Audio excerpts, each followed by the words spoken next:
Hey guys, and welcome back to Girl Talking Grace with Dee. I'm Dee, and today we're talking about something that none of us really enjoy. That's waiting. We hate waiting in traffic, and we hate waiting on hold, and we definitely do not enjoy waiting for answers, healing, direction, restoration, or for the next door to open. But biblical waiting is not simply sitting around watching the clock. In Isaiah chapter 40, verse 31, it says, "Those who wait upon the Lord shall renew their strength." Now, the Hebrew word translated wait is Qavah, and it can mean to wait, to hope, expect, or to look eagerly toward God. So, is it waiting or hoping? Or is it both? It is both. Qavah is waiting because your hope is still placed in God. So you may not see the answer yet, but you continue looking toward Him. You may not understand the timing because it's not about our timing, it's about His timing. But you still trust who He is. Now, there are 3 Hebrew words that help us understand this bigger picture. So we have the word Qavah, and Tiqvah. Now they sound similar, but they do not mean exactly the same thing. Qav means a line, a cord, or even a line that's used to measure. So before people had tape measures like we use today, they could stretch a cord from one end of something to another end of something. And it could be used to measure land or mark a boundary or guide where something would be built. So I want you to think of it as like an ancient tape measure. The cord connected the starting point to the ending point. And it had to be stretched tightly so that the measurement would be very clear. So when you hear Qav, I want you to picture a measuring cord stretched from one end to the other. And that gives us a very helpful picture for waiting. You may be standing at the beginning of the wait without being able to see the ending, but your hope remains stretched toward God through everything in between. So Qavah is the next word. And this is the word that's used in Isaiah chapter 40, verse 31, and it means to wait, hope, expect, or look eagerly towards the Lord. So this is not passive waiting. It's not saying, okay, well, I guess I'll just sit here and see what happens. No, it is saying, God, I do not know when the answer is coming, but I know you, and I still trust you. I cannot see the ending yet, but my hope is still directed toward you.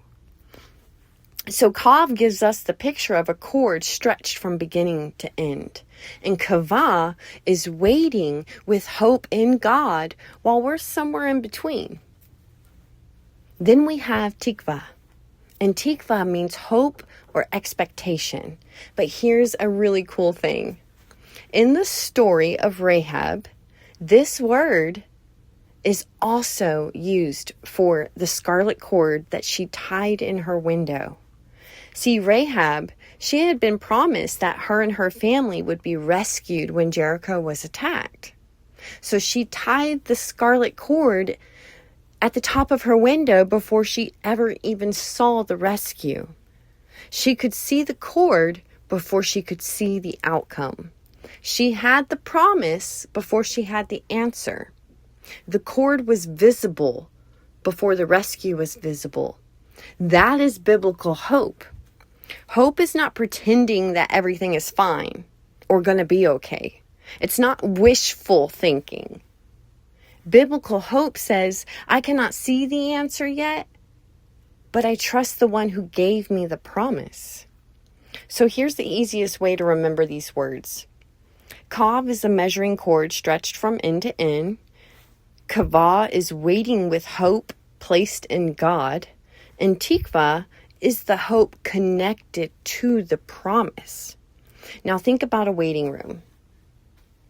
Now, everybody's had to go to an appointment at some point in time, right? And when we first walk in, we usually walk up to the front desk, say, I'm so-and-so, and my appointment was for this time, and we sign in on a piece of paper.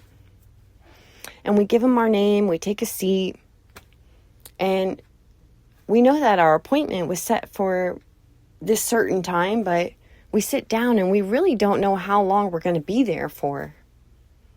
And as we're sitting there waiting, other people may be called before you. Someone might even arrive after you and still go through that door first. And after a while, you might begin wondering, did they forget me? But you stay because you know that you checked in. You know that your name is on that list. You trust that you will be seen.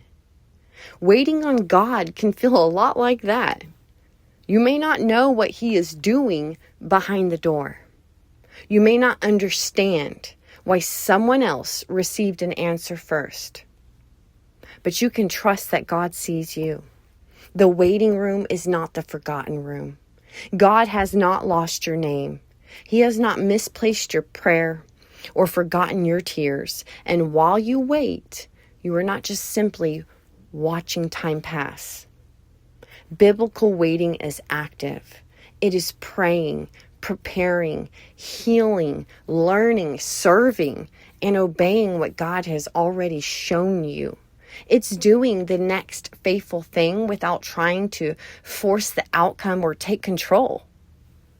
Now think again about a cord. One small strand may not hold much weight. But when we take a cord and another cord and, we twist it tightly together, or let's say we make a braid even, they become strong enough to carry a load. That gives us a very helpful picture of waiting on God. See, waiting means staying connected to God while life pulls everything tight, and that tension matters too. See, in Isaiah, it does not say those who wait upon the Lord will remain tired, weak, and worn down. It says those who wait upon the Lord shall renew their strength. The waiting, it may feel like it's draining you.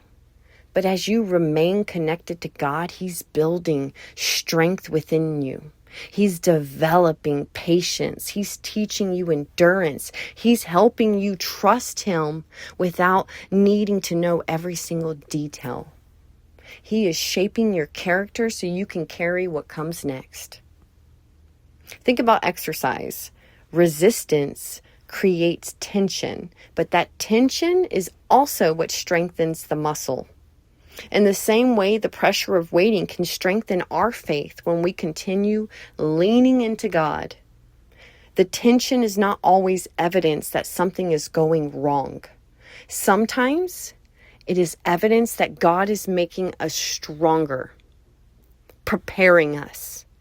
Maybe you think you are only waiting for a door to open, but God is teaching you discernment so that you will recognize the right door to open. Maybe you're waiting for restoration, but God is healing you so you do not return to the same unhealthy patterns that you came from. Maybe you're waiting for a promise, but God is building the character that you will need to carry the weight of that promise. Sometimes God strengthens us in the waiting so we are ready for what comes after. Renewed strength does not mean we never feel tired. It means God gives us fresh strength to keep trusting, obeying, and moving forward with Him. So while you wait, remind yourself, God is still good, God is still faithful, and God still sees me. God has not changed just because my situation has not changed. And then David says in Psalm 27, verse 14, wait for the Lord. Be strong and let your heart take courage. Wait for the Lord. Now, David says Qavah twice. He says, wait for the Lord, be strong, take courage, then wait for the Lord again. It is almost like courage is held between two calls to keep trusting God. Qavah, be strong. Qavah, again. Because sometimes trusting God is not one big decision. Sometimes you have to choose trust again today.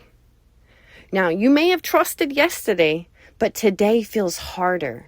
So you qavah again. Fear came back, so you qavah again. You are tired of waiting, so you qavah again. That is not weak faith. That is faith that keeps going. That's persevering faith. And remember, we are not wrapping ourselves around one exact outcome. We are wrapping our hope around God. Now, we can pray boldly and we can ask specifically, but our trust must remain in His character, His wisdom, and His timing. So here's the simple truth. Biblical waiting is just not sitting around watching the clock. It is actively trusting God and staying connected to Him and doing the next faithful thing. Qav is the cord stretched from beginning to end. Qavah is waiting with hope, and Tiqvah is hope connected to the promise. See, Rahab, she saw that cord before she saw the rescue, and David told us to wait, take courage, and wait again. And Isaiah reminds us that while we wait upon the Lord, He renews our strength. The tension may be building patience, endurance, wisdom, and character inside us. So when the answer has not come yet, qavah again. Keep trusting God. Keep doing the next faithful thing and let Him strengthen you in the wait. Because biblical waiting is not passive. It is hope that holds on and grows stronger under tension.